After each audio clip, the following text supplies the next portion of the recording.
Staying on the issue of who should be on the ballot in November, a high-stakes case with massive implications for the 2024 presidential election is now in the hands of the Supreme Court.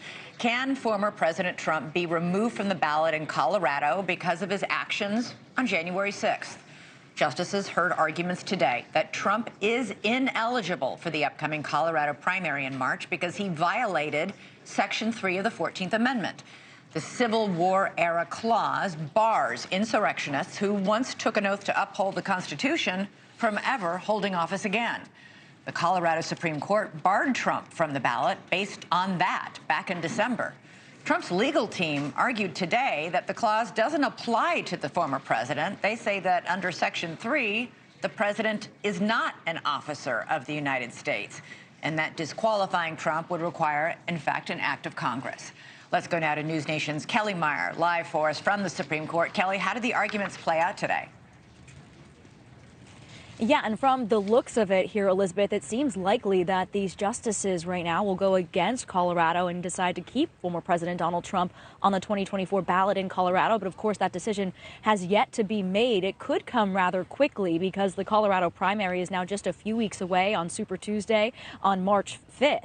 But we are seeing that Trump's lawyers are saying that this move to disqualify him, they say, would disenfranchise tens of millions of Americans. Today, Chief Justice John Roberts said that the arguments were, quote, at war with the thrust of the 14th Amendment. And Justice Kagan questioned whether a single state should be able to ban a candidate in a presidential election. Take a listen to this.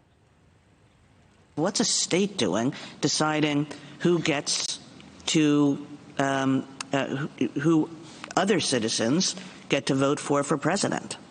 Colorado is not deciding who other states get to vote for president. It's deciding how to assign its own electors under its Article 2 power. And the Constitution grants them that broad power. Well, but the effect of that is obvious, yes? No, Your Honor, because different states can have different procedures. Some states may allow insurrectionists to be on the ballot. But the Colorado voters that originally brought this lawsuit say Trump disqualified himself from holding public office for his actions on January 6th. Now, Justice Sonia Sotomayor, one of the more liberal justices that seems more likely to disqualify Trump from the ballot, questioned Trump's attorney on whether his argument that the former president is not covered by Section 3 of the 14th Amendment because he is not, quote, an officer of the United States. Take a listen. Pin down your principal argument on Section 3. You argue that even though the president may or may not qualify, presidency may or may not qualify as an office under the United States, your principal argument is that the president is not an officer of the United States, correct? Yeah, I would say it a little more forcefully than what Your Honor just described. We believe the presidency is excluded from office under the United States, but the argument we have that he's excluded the president as an officer of the United States is the stronger of the two textually.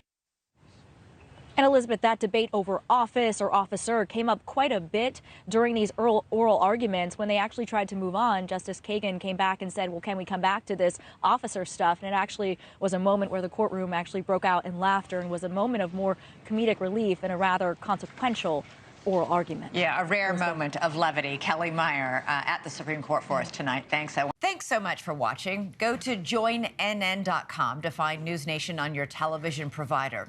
And don't forget to click the red subscribe button below to get more of NewsNation's fact-driven, unbiased coverage.